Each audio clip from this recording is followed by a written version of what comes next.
It was the summer of 2001. Usher's You Remind Me was the #1 song in America. Destiny's Child had just dropped Bootylicious, an anthem that seemed to be playing on every radio station. But life in Richmond, Indiana, wasn't lived through streaming apps or smartphones. Cell phones were still clunky flip phones or candy bar Nokias. Most people relied on pagers, beepers, or landlines to stay in touch. For Niqui McCown, it meant that staying connected was limited. But her Sundays were always predictable. Church in the morning, laundry in the afternoon, and planning the wedding of her dreams. On July 22nd, she was just 3 weeks away from walking down the aisle. It was Sunday, and her routine for the day had already begun. She went to church in the morning. Later that afternoon, she dropped her daughter, Peyton, off at her mother's house before heading to the laundromat. Nikki started her wash, then returned briefly to her mother's home. She was visibly agitated, pacing, clearly uncomfortable. But before long, she left again, telling her mother, "I'll be back." Her laundry was nearly finished. By 3 o'clock, her fiancé Bobby Webster came home, expecting to find her there. But her sandals weren't by the door. An hour passed. Then another. He started calling her sisters.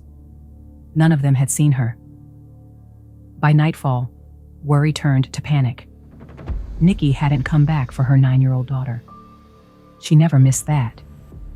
The family jumped in their cars, searching the streets of Richmond. No cell phone to call. No GPS to trace. No sign of her anywhere. By morning, there was nothing left to do but report her missing. And just like that, the simple rhythm of a summer Sunday shattered. She was gone. This is the story of Niqui McCown. It is a story of suspicion, misdirection, and a truth hidden in plain sight.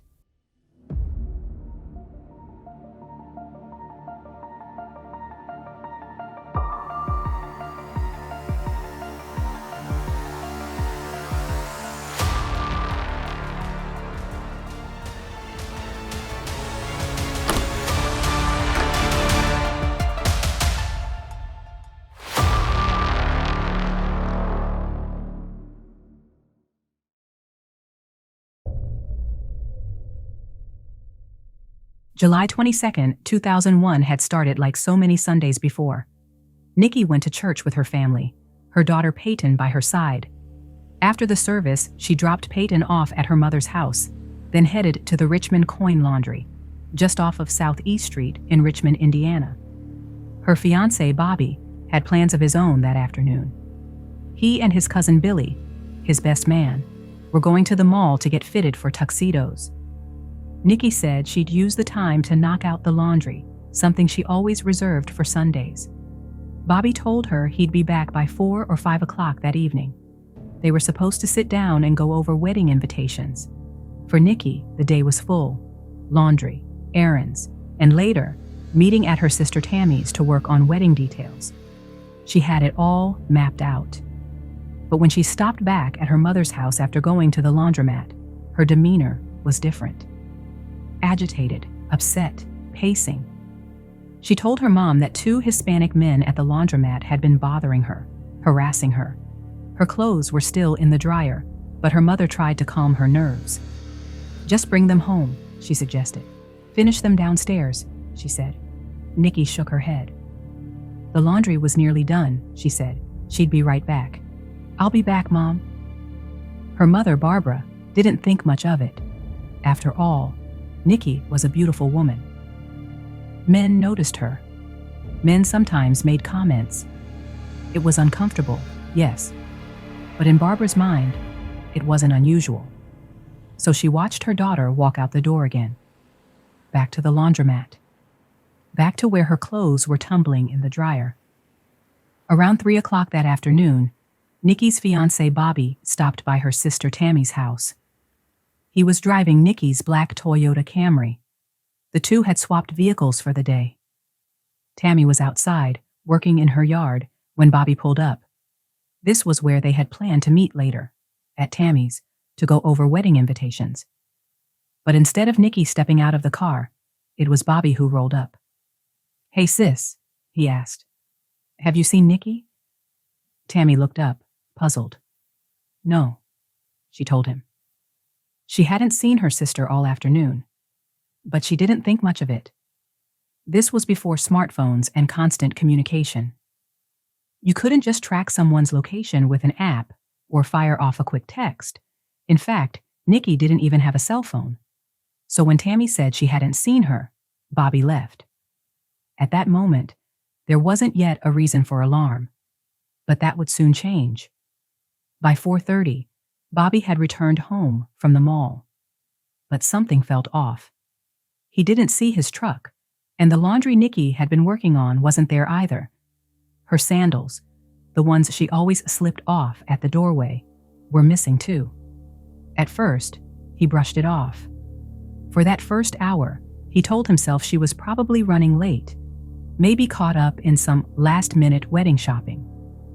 Nikki could lose track of time, and there were still plenty of errands to finish before the big day. But as the clock pushed toward 6 and 7 with still no call, Bobby began to worry. His unease was growing heavier.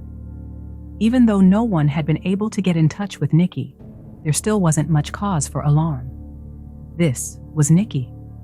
She was known to drop off the radar for short stretches. She was the spur-of-the-moment type, the kind of person who wouldn't always say where she was going.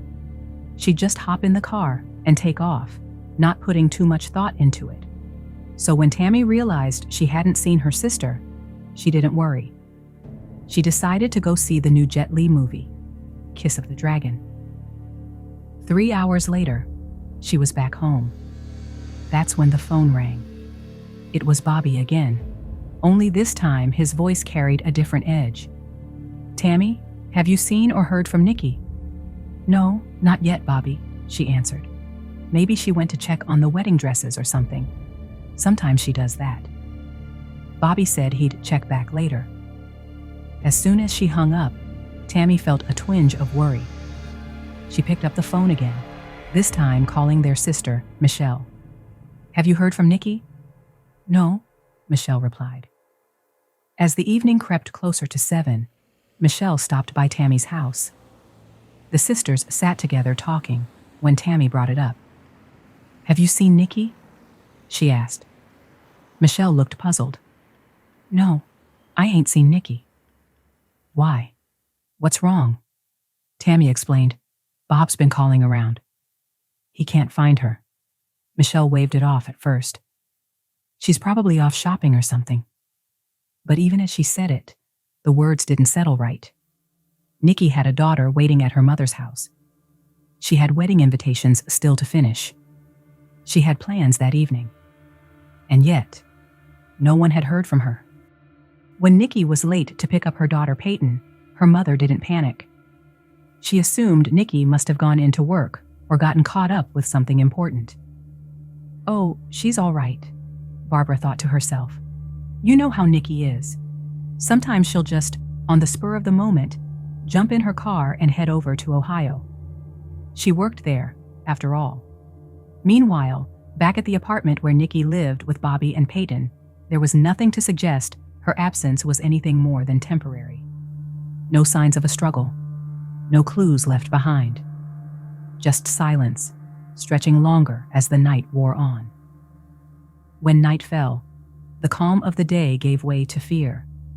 Everyone was now on edge. By 10 o'clock, Bobby could no longer shake the sense that something was very wrong. Hours had passed with no word from Nikki. No visits to her sisters. No calls to her mother. And no sign of his GMC Jimmy 4x4, the vehicle she had been driving that afternoon. His mind began racing. Maybe she'd been in an accident. Maybe she was stranded somewhere.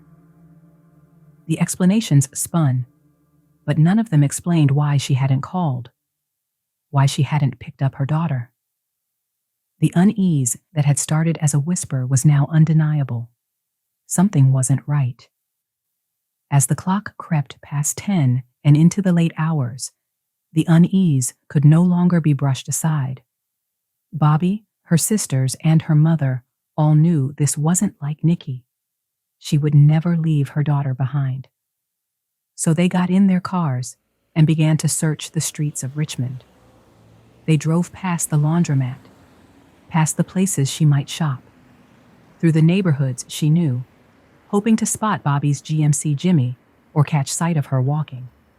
But every turn brought the same result: nothing. By midnight, the hope that she'd simply lost track of time was gone. The night stretched into early morning, the family exhausted and frantic. And finally, they did the one thing they had been dreading, the act that made their fears real. They went to the police. Niqui McCown had vanished.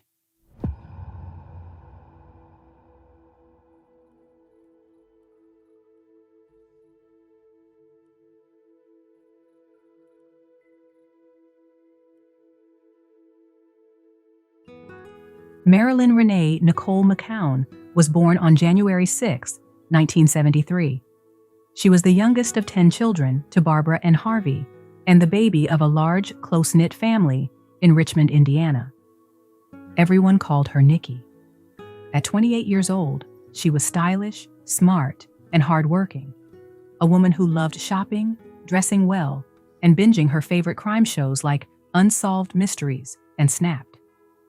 Her father would say she was strong-willed. She had a 9-year-old daughter, Peyton, born when Nikki was 19, with her former boyfriend, Stephen Johnston.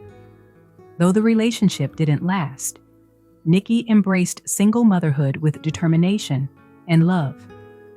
Education was her passion. She studied criminal justice at her local community college and dreamed of joining the FBI or becoming a U.S. Marshal. In her career, she started out as a guard at the Montgomery Education and Pre-Release Center in Dayton, Ohio, and worked her way up to lead accounting clerk. She was even part of the facility's hostage negotiation team, a role that underscored just how capable and respected she was. But beneath the professional drive was a woman excited about the next chapter of her personal life. After reconnecting with her high school sweetheart, Bobby Webster, the spark between them reignited as if no time had passed. The two had dated for 3 years back in high school before going their separate ways. Bobby moved to California and had a son with another woman, while Nikki built a life of her own in Richmond, raising her daughter Peyton with her ex, Stephen Johnston. When Bobby eventually returned to Richmond, their paths crossed again, and the connection was instant. They continued falling in love, and by 2001, they were engaged, planning a wedding for August 18th. Nikki was thrilled to finally plan her dream wedding. Nikki was also managing Graves' disease, a thyroid condition that can cause rapid heartbeat, weight changes, fatigue, and even hair loss. Because of it, she required daily medication. When she vanished that summer, she left that medication behind, along with her wedding band. For her family, that was the clearest sign of all. She had too many responsibilities: a daughter to raise, a wedding to plan. Her family knew she wouldn't just leave it all behind. She needed that medicine every single day. And now she didn't have it. To them, it was undeniable proof. Nikki was in danger. When the McCown family walked into the Richmond Police Department that night, the words were heavy on their tongues. Our Nikki is missing. At first, officers treated it like many other cases of adults who vanish. She was 28 years old, healthy, with a car at her disposal. Maybe she had gone off on her own. Maybe she needed a break. Maybe she'd be back by morning. But her family pushed back. This wasn't just anyone. This was Nikki. She had a 9-year-old daughter waiting at her mother's house, a fiancé expecting her home, a wedding less than 3 weeks away. She didn't just walk away from all that. Still, in those first hours, police logged the report and offered reassurances. They would keep an eye out. They would circulate her description. But to the McCowns, it felt like the urgency hadn't sunk in. And so the family left the station, with the same gnawing fear they'd carried in. Nikki wasn't just late. She wasn't just off shopping. Something had happened. That night, Nikki's family felt helpless. They searched, they called, they pleaded for answers, but detectives didn't share their sense of urgency. So her sister Michelle came up with a measure of her own. Nikki might slip away from family for a few hours, but she would never skip work. Work was her anchor. If she didn't clock in on Monday morning, something was terribly wrong. At sunrise on July the 23rd, Michelle drove to the Montgomery Pre-Release Center in Dayton, where Nikki worked in accounting. She asked if her sister had checked in. The answer was no. Michelle broke down right there in the office. When Barbara heard the news, she walked outside and paced the front yard, her voice lifting to the sky. Where could she be? Lord, please bring her home. The fear that had taken root overnight was only sharper. The family began retracing her steps, piecing together where she'd last been seen. Their focus turned to the Richmond Coin Laundry. Just the day before, Nikki had told her mother she was uncomfortable, pacing, upset, saying two men had been bothering her while she waited for her clothes to finish drying. Barbara had urged her to bring the laundry home, to finish it in the basement where she could be safe. But Nikki had waved her off. The clothes were almost done, she said. She'd be right back. Now, standing in the daylight of a new day, that decision loomed heavier. That afternoon, the family managed to locate surveillance footage from a deli near the laundromat, the village pantry. On the tape, Nikki could be seen stopping in, picking up what looked like a Coke. At that moment, nothing seemed unusual. She appeared calm, going about her day. In fact, the video reinforced the police's first impression. Maybe she had just gone off on her own. The camera even showed her car sitting in the lot. Then it captured her walking back, loading clothes into the vehicle, and pulling away. She did not appear to be under duress. But the tape also showed something else. An unknown man lingered at the edge of the frame. He peered into the store after her and then walked in the same direction she had gone. For her family, that shadowy figure planted a seed of dread. For investigators, it was just another reason to believe there was nothing to worry about. Police followed up on Barbara's account of two men hassling Nikki at the laundromat. But when they canvassed the area, no one remembered seeing an argument. No one reported any trouble outside the building. On paper, it looked routine. So detectives leaned into another theory. Maybe Nikki had left by choice. Maybe she and Bobby had fought. Maybe the wedding pressure had been too much. Cold feet, they suggested. Her family didn't believe it for a second. Nikki adored her 9-year-old daughter, Peyton. There was no world in which she'd simply abandon her. And the wedding? That was her dream. She had poured herself into the planning, savoring every detail. The idea that she just walked away didn't make sense, not to the people who knew her best. The McCown family wasn't about to sit and wait. They pounded the pavement themselves, knocking on doors, handing out flyers, retracing every path Nikki might have taken. By the third day, the weight of her absence was undeniable. Even police began to shift. Her failure to show up for work, the one thing she never missed, was a turning point. Detectives started working the case more aggressively. They checked motels, made calls, canvassed the laundromat and surrounding blocks. A few people remembered seeing Nikki folding her clothes. Others mentioned two men who might have hassled her. But none of it gave investigators a real lead. Her bank accounts sat untouched. From the air, a helicopter swept across Richmond and into Dayton. But even with that reach, there was no trace of her SUV. And with nothing concrete to go on, detectives did what investigators often do. They turned inward, toward the person closest to her, her fiancé, Bobby Webster. From the start, Bobby Webster was right in the middle of the timeline. On the day Nikki vanished, the two had swapped vehicles. She drove his GMC Jimmy 4x4 while he kept her black Toyota Camry.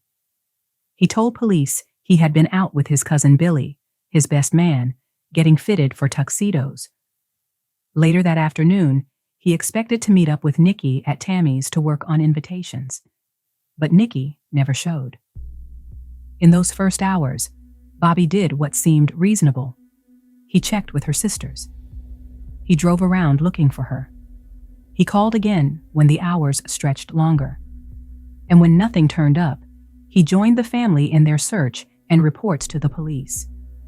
But investigators soon became baffled by what they were hearing about his behavior in the days that followed.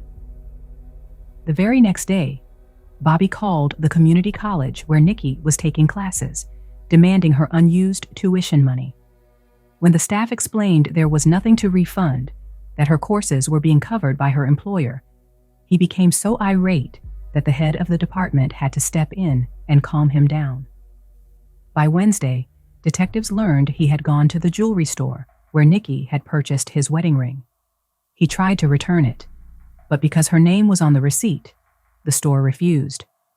Not long after, he even tried pawning his own engagement ring. Another red flag. On the very day Nikki vanished, Bobby had taken the time to wash her car. For investigators, that detail stopped them cold. Why would a man whose fiancée had just disappeared be scrubbing down her vehicle? Was he trying to cover something up? Was it guilt?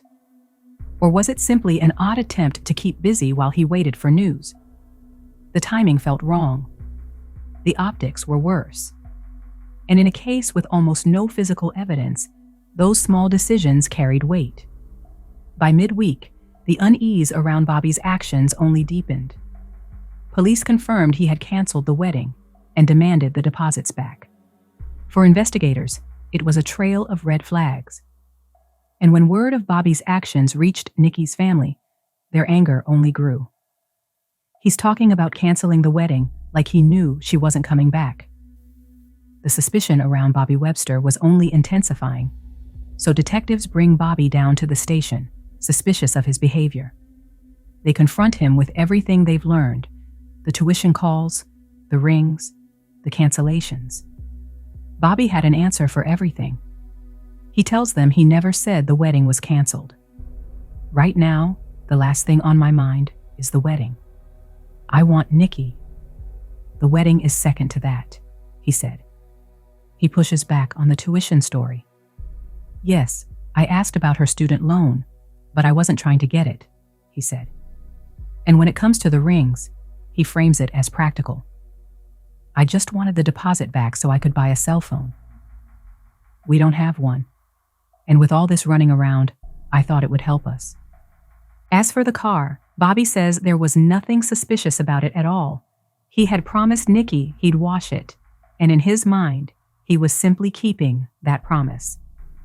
Detectives listen, but the explanations don't erase the doubts. They ask Bobby to take a polygraph. One of the questions is blunt.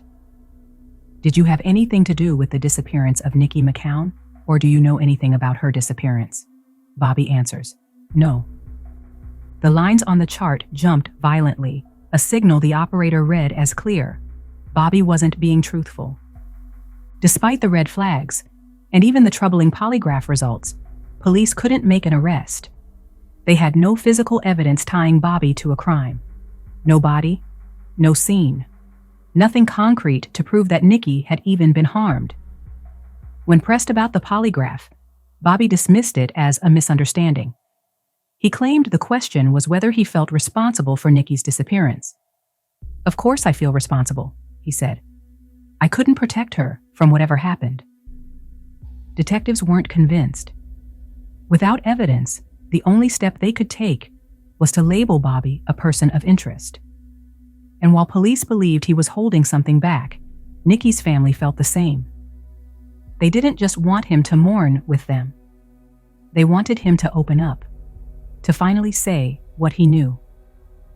Nikki's family wasn't just watching Bobby. They also looked to his past. His ex, April, had a reputation for being jealous of Nikki, and that jealousy made the family uneasy. Could she have had a hand in Nikki's disappearance? Meanwhile, Bobby felt the focus on him was unfair. To him, the police were wasting precious time and resources chasing the wrong lead. He insisted he would never hurt Nikki, the most wonderful person in his life, the woman he was about to marry. But the questions around him refused to fade. With no new leads, time began to stretch. Days slipped into weeks, and the silence only sharpened the family's frustration. Her brothers and sisters grew louder, criticizing police for chasing the wrong angles and ignoring what felt obvious. Every day without answers felt like a failure.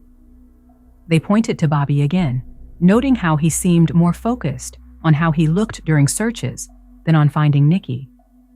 To them, it was one more red flag. So the family took it on themselves. Every tip that came in, they followed. If someone thought they'd seen something, the McCowns piled into cars and went. They knocked on doors, scoured neighborhoods, tracked down rumors. Over and over, they came up empty. It was exhausting, chaotic, but they couldn't stop. For months, they combed through Richmond, turning the city inside out. But instead of embracing the help, investigators pushed back. They warned the family they were getting in the way, even threatened to arrest them. At one point, 2 of Nikki's brothers were arrested after pressing too hard. And still, the trail went dark. As the weeks dragged on, Bobby's place in the family fractured. A man once welcomed into their circle was now pushed out, the bond severed by suspicion. The search pressed forward, but the answers never came. Then 3.5 months after Nikki vanished, on November 3, 2001, just as hope of finding her was beginning to dim, a break in the case finally came. Her vehicle, a 1990 GMC Jimmy 4x4 registered to her fiancé Bobby Webster, turned up abandoned. The SUV showed signs of tampering, the lock forced, the ignition damaged, the battery and stereo stripped out. But in the back seat sat something hauntingly ordinary, a laundry basket, neatly packed with folded clothes. The Montgomery County Sheriff's Office called the family with the news, and for a moment, hope surged. Nikki's car had been found in Dayton, Ohio, about 40 miles from Richmond. It was parked at the Meadows of Catalpa Apartments, and investigators suspected it had sat there since the very day she vanished. Inside, the driver's seat was pulled forward, adjusted for someone Nikki's height. It suggested she may have been the one to drive it there. Detectives went over the vehicle carefully, dusting for prints, looking for fibers, testing for blood. But there was nothing. No struggle. No useful fingerprints. Nothing that gave them answers. It was crushing. They had counted on the car to reveal something, anything. Instead, it left them with only one chilling detail: where it had been found. When detectives asked the family why Nikki's car might be at that complex, the answer came quickly. She had once lived there, with her ex and the father of her daughter, Peyton, Stephen Johnston. And just like that, the focus shifted to him. Stephen still lived at the Meadows of Catalpa, so when Nikki's SUV turned up there, detectives brought him in quickly. He didn't hide from his past. Yes, he admitted he had cheated on Nikki. Yes, he had been abusive, but he insisted those days were behind him. Their relationship now, he said, was steady. They were co-parenting Peyton without conflict, and the animosity that once existed was gone. Stephen cooperated fully. He agreed to a polygraph without hesitation and passed. He even provided a DNA sample. In the end, investigators cleared him. That left 2 men on paper as persons of interest, but no suspects, no charges, no evidence pointing forward. So the questions multiplied. Had Nikki's car been planted at the complex to frame Stephen? Had an abductor driven it there, believing she still lived at that address? After all, it was still printed on her license. Or had Nikki herself driven there, only to cross paths with someone who meant her harm? The vehicle was supposed to be the break they had been waiting for. Instead, it opened new doors, and none of them led to answers. As detectives widened their focus, they made another discovery. Barely a quarter mile from where Nikki's car was abandoned, another man with a connection to her was right there in the neighborhood. His name was Tommy Swint. Tommy was a co-worker of Nikki's at the Montgomery Pre-Release Center, where he worked as a correctional officer. At first glance, he might have seemed like just another colleague, but detectives quickly realized Nikki and Tommy didn't see the relationship the same way. According to Nikki's sister Michelle, Swint was looking at Nikki in a way she didn't return. He wanted more. Michelle said he was obsessed, so much so that when Nikki refused his advances, he once slashed her tires. The most glaring example came at her bridal shower when Tommy gave Nikki an inappropriate gift: lingerie. For her family, it was shocking, uncomfortable, and deeply out of place. It wasn't the kind of gesture a coworker or casual friend would make.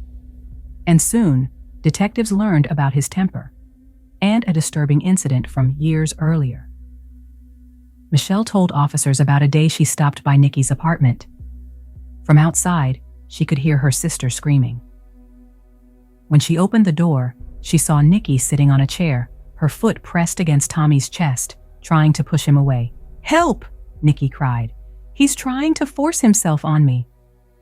Michelle said if she hadn't walked in at that moment, she feared her sister might have been overpowered. For investigators, the picture of Tommy Swint was darkening.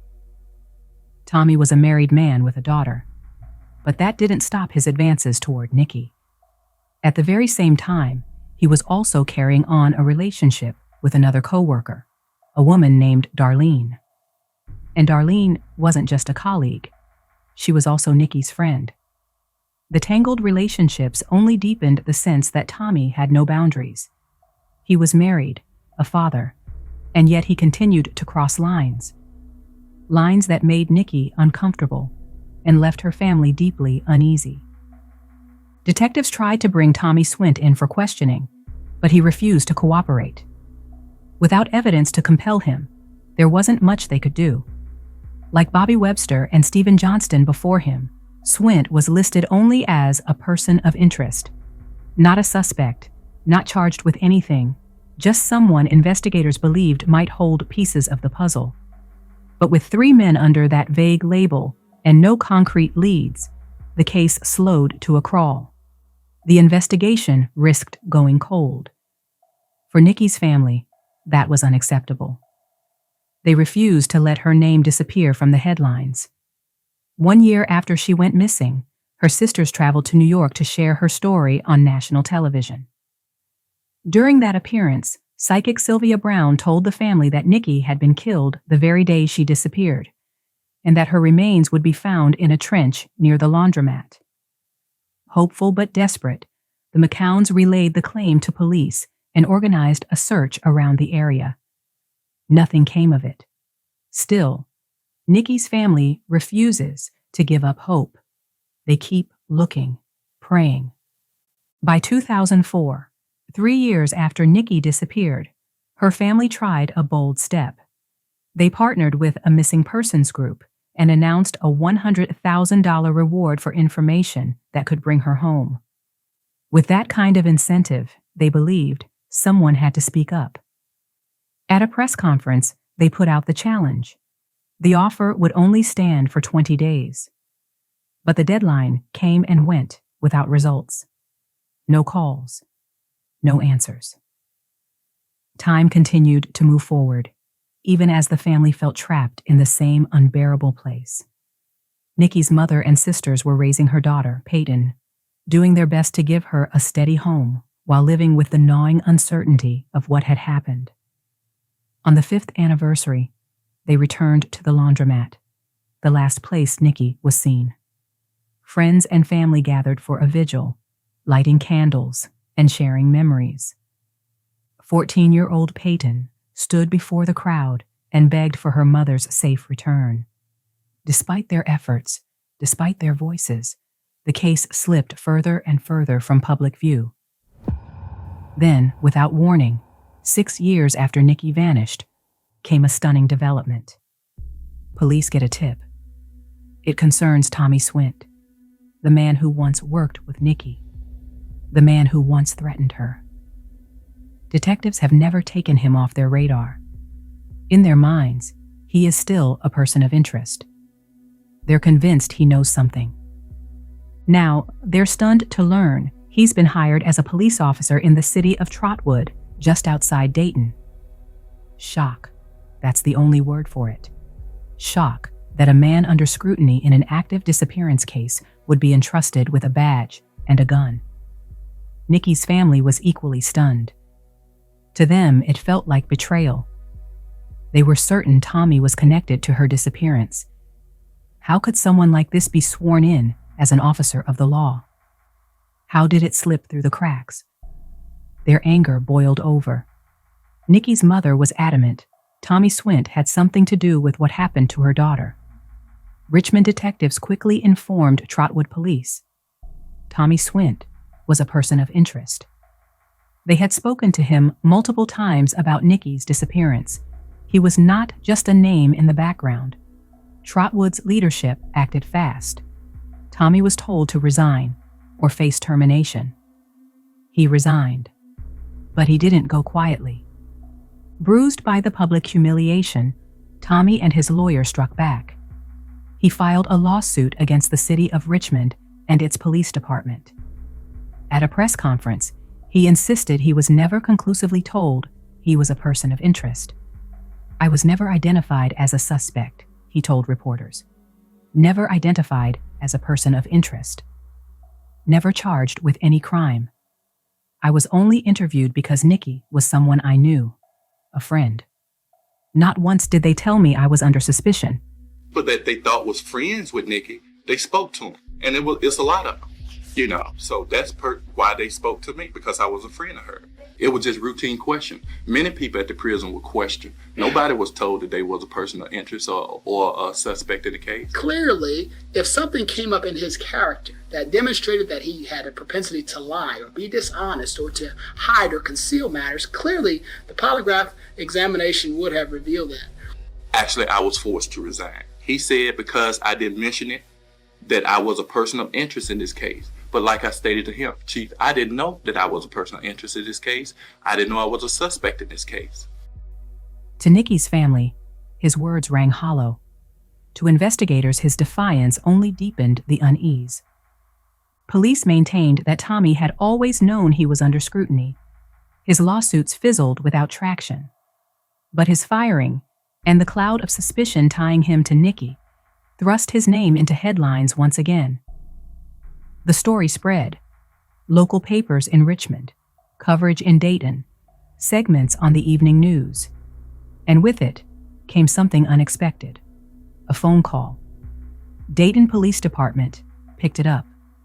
On the other end, an anonymous caller delivered a startling message. "Look harder at Tommy Swint." They didn't give much detail, just a chilling suggestion that investigators should re-examine him as a suspect. The lead pointed to a cold case from 16 years earlier. In 1991, forestry workers near Dayton had come across a grisly discovery: the body of 33-year-old Tina Marie Ivory. She had been wrapped in a blanket and bound with tape. Her cause of death, strangulation. Tina's life had been difficult. She had turned to sex work and was well known in the Dayton area at the time. Investigators preserved the blanket from the scene. Years later, DNA testing revealed a profile belonging to her killer. But in 1991, that meant little. Without a suspect to compare against, the profile sat useless.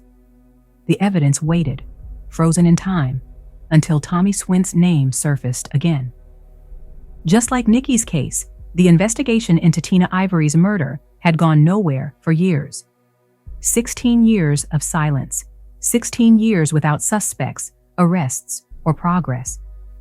Then, in November 2007, that anonymous tip dropped Tommy Swint's name. And suddenly, the case was alive again. Dayton detectives reopened the file. Their first priority was clear. Compare the DNA recovered from the 1991 evidence against Tommy Swint. They reached out to Richmond for help. And in an almost unbelievable twist, Richmond detectives already had a sample on hand. Months earlier, in the fallout from Tommy's forced resignation in Trotwood, Richmond investigators saw their opportunity. Tommy had been telling anyone who would listen, including through his lawyer, that he had gone above and beyond to cooperate with police. So Richmond detectives pressed him. If you're really cooperating, prove it. Give us your DNA. At police headquarters, Tommy agreed. A sample was taken, sealed, and stored. And now, with Dayton detectives calling, that very sample was about to be put to use. Detectives often collect DNA with the long game in mind. If Nikki's remains were ever located, having Tommy Swint's profile on file would mean an immediate comparison. So when Richmond turned their sample over to Dayton's crime lab, analysts got to work. They compared Swint's profile against the genetic material recovered back in 1991. Traces left on the blanket and clothing that had been wrapped around Tina Marie Ivory. The outcome stopped them cold. It was a direct hit. Swint's DNA aligned with the DNA from Tina's case. But science alone couldn't close the file. DNA can place a person in contact, but it doesn't tell the full story of how, when, or why. Detectives still needed corroboration. They had to connect Swint not just to Tina's body, but to the act of murder itself. Detectives turned back to the physical evidence. Along with the blanket, investigators had also preserved the tape used to secure Tina Marie Ivory's body. With modern forensic tools unavailable in 1991, they took another look. This time, something new appeared. A faint palm impression embedded in the adhesive. It was a clue they hadn't been able to see before. The next step was obvious. Find something to compare it against. Dayton investigators headed south to Alabama, where Tommy Swint was living. They collected his fingerprints and brought him in for questioning. Swint agreed to talk, but detectives steered the conversation toward Tina Ivory, not Niqui McCown. I didn't think I was ever going to get down here. Then I got lost, of course. And we went to the Y, we went to the left of the Y instead of the right of the Y. Tommy, you need to go to the bathroom or want some water, anything else to drink or anything good? Okay. Coffee? That girl look familiar to you? Never date a girl that look like that? Not that I did. Antonio look like that? No. Nobody that you've ever dated look like this gal right here? No. Mm-mm. If I told you your name was Tina, would that ring a bell to you? Not at all. What if we told you we had evidence that would tie you? I wouldn't believe it. You talking about tie me to her? I mean, is she alive or dead? She's dead. Oh, I wouldn't. Well, What if I told you we had your DNA off her? Do you believe it? no, I wouldn't believe it. Do I have any reason to lie to you? No, you don't have any reason not to. And you've been in law enforcement long enough to know that if I want to come all the way down here from Dayton, Ohio, it's not certainly because of the beautiful Alabama weather. I'm coming down here for a reason. Yeah. That's a fair statement, what do you think? I would think so. And the reason is because we're not, you killed her. So when That you killed her. are you stating that I killed her? I'm asking you, did you kill Oh, no. her? Okay, I don't if even I'm know. telling you that we have evidence that says that you did, what do you have to say to that? Well, I have nothing to say to that. I mean, there's nothing I can say. And like Rick was saying, obviously, there's a reason why we're here. Yeah. Okay, we just didn't, go, okay, point me to this person. Okay, we're talking about a homicide that happened in 1991. I Okay, certainly didn't pick Tommy Swint's name out of a hat, because I have never met you before until that day that I seen you at your house around Poplar. Okay. And because of this degree of scientific certainty that we have nowadays with the crime labs the way that they are, I mean, that's the only way that I knew who Tommy Swint even was. I mean, I've been in law enforcement for 30 years. I didn't know who Tommy Swint was. You know, I mean, I didn't know you from any other officer. I didn't know you from Detective King. You know what I mean? Mm-hmm. So, I mean, I'm coming at you for a reason. And that's why. obviously, again, this happened in 1991. You know what DNA is. You know what we do now of days. Like I said, you've been involved with law enforcement for long enough to understand. What we in the cold case unit is we take evidence from old cases and we resubmit everything back into the crime lab. And things that they were able to do back in 91, okay, obviously what we can do now is not what they could do then. So we resubmit everything. When we resubmitted all the evidence in this case, the evidence that we have in the case comes back to you as our suspect. So the bottom line is you do have explaining to do, okay, on why we have evidence that says you killed her. And Obviously, you've lived with this for, I mean, obviously what I'm saying is, do I believe you're guilty? Yes, because of the evidence we have. So that'll take us into 18 years ago that you killed somebody. Obviously, it appears to me because of the fathering that you are, because of the good husband that you are, and because of the law enforcement dealing that you have, this has not been an easy thing for you to deal with over the years. I can just tell you that from sitting here. Okay? When you kill somebody, it probably was by accident. Doesn't seem like that you're a mean, vicious And you might have person. panicked. But the bottom line is you did, and you've got to explain it. And I think you're ready to explain it after 19 years of living with us. I think you're ready.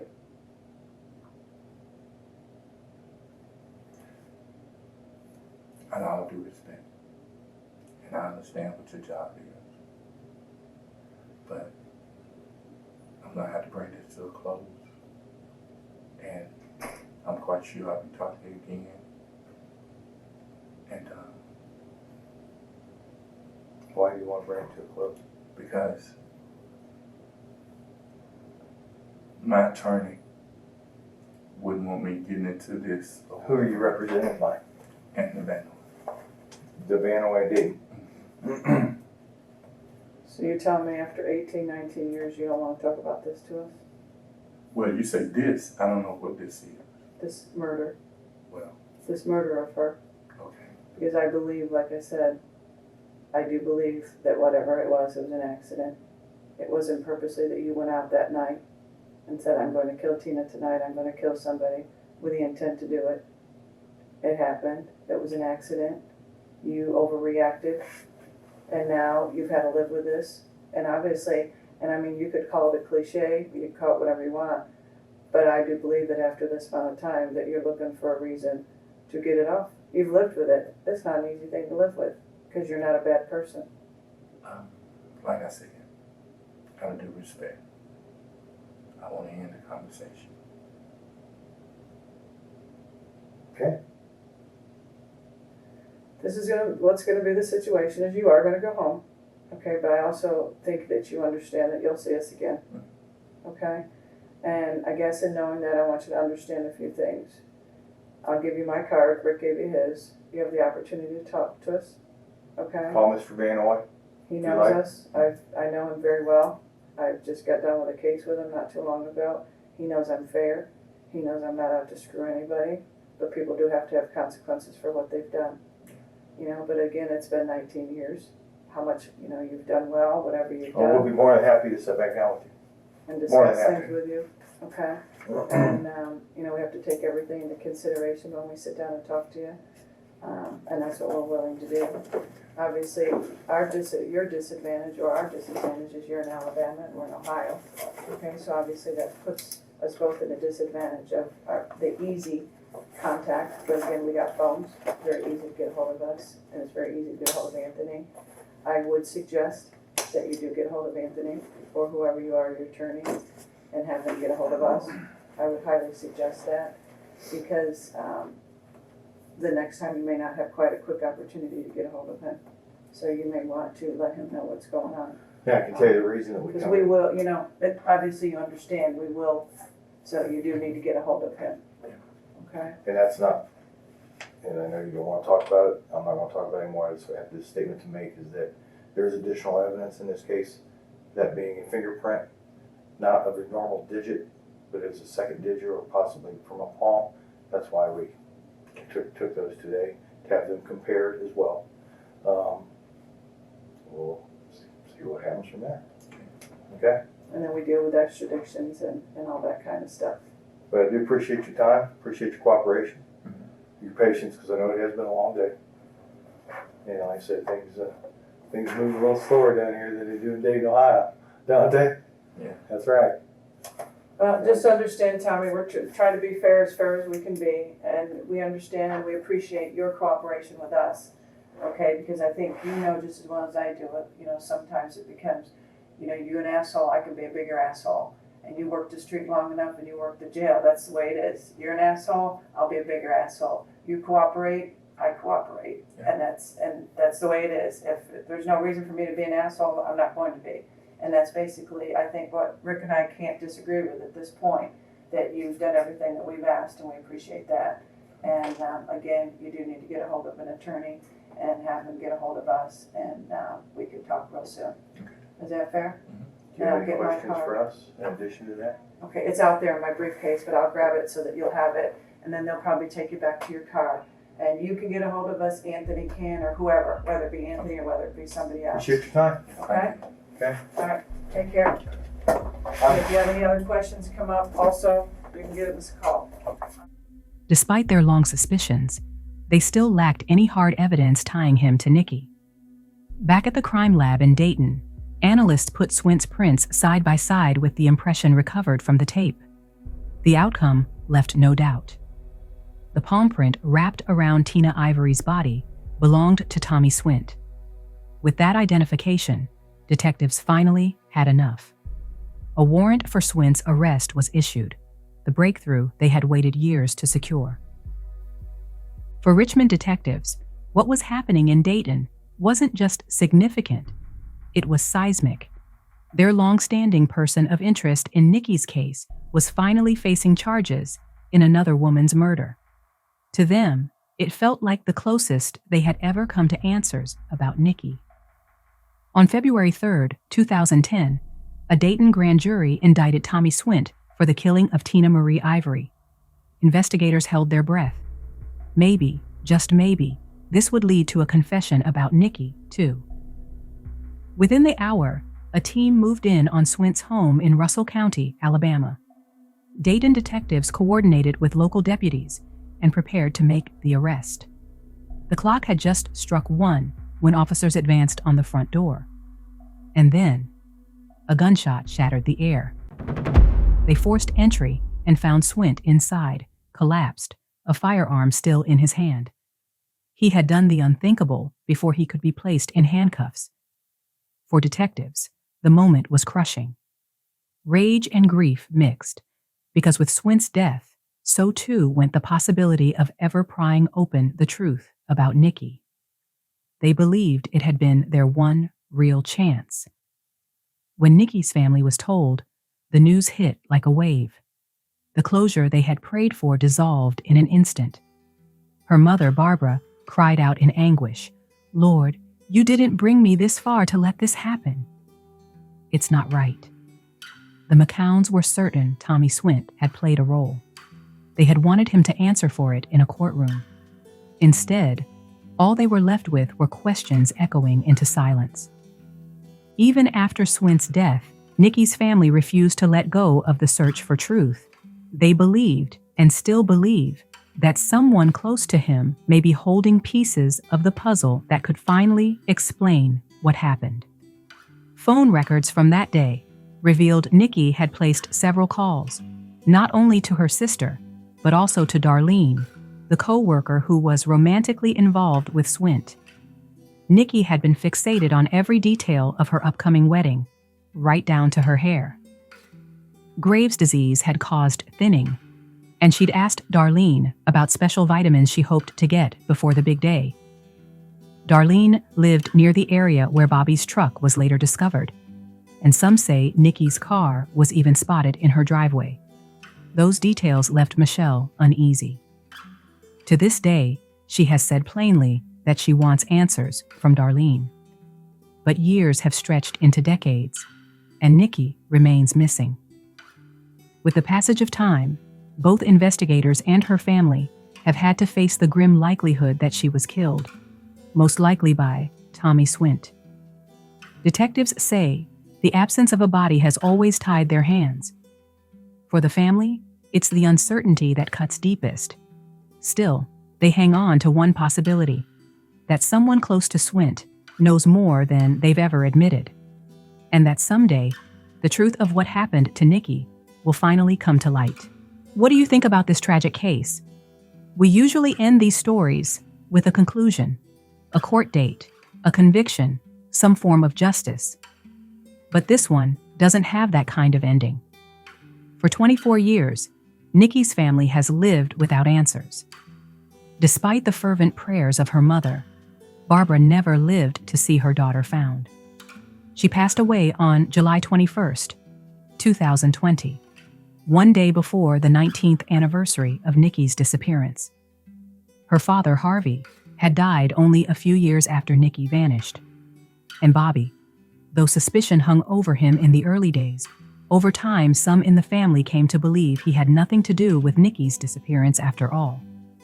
In fact, even 17 years later, he expressed deep sadness in an interview, saying how he was still single and lonely without her. Sadly, he passed away in 2021. But there is hope. Nikki's daughter, Peyton, is grown now.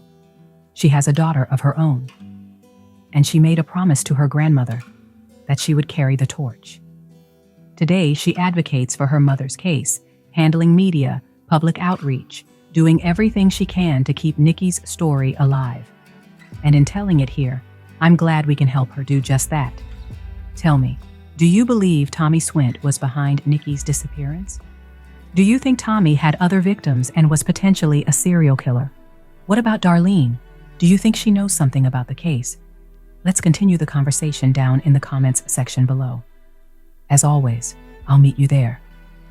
In these stories, there are no perfect victims, just imperfect individuals navigating different roles in life. Niqui McCown was more than a missing bride, more than the unanswered questions of a cold case. She was a mother, a daughter, a sister, and a friend to many who now mourn her loss.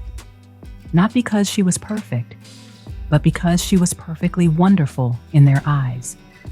This is why I extend my gratitude to the victims for being beacons of love and light, despite any flaws that may emerge from their stories. So thank you, Nikki, for being an example of love and light. May you rest in eternal peace.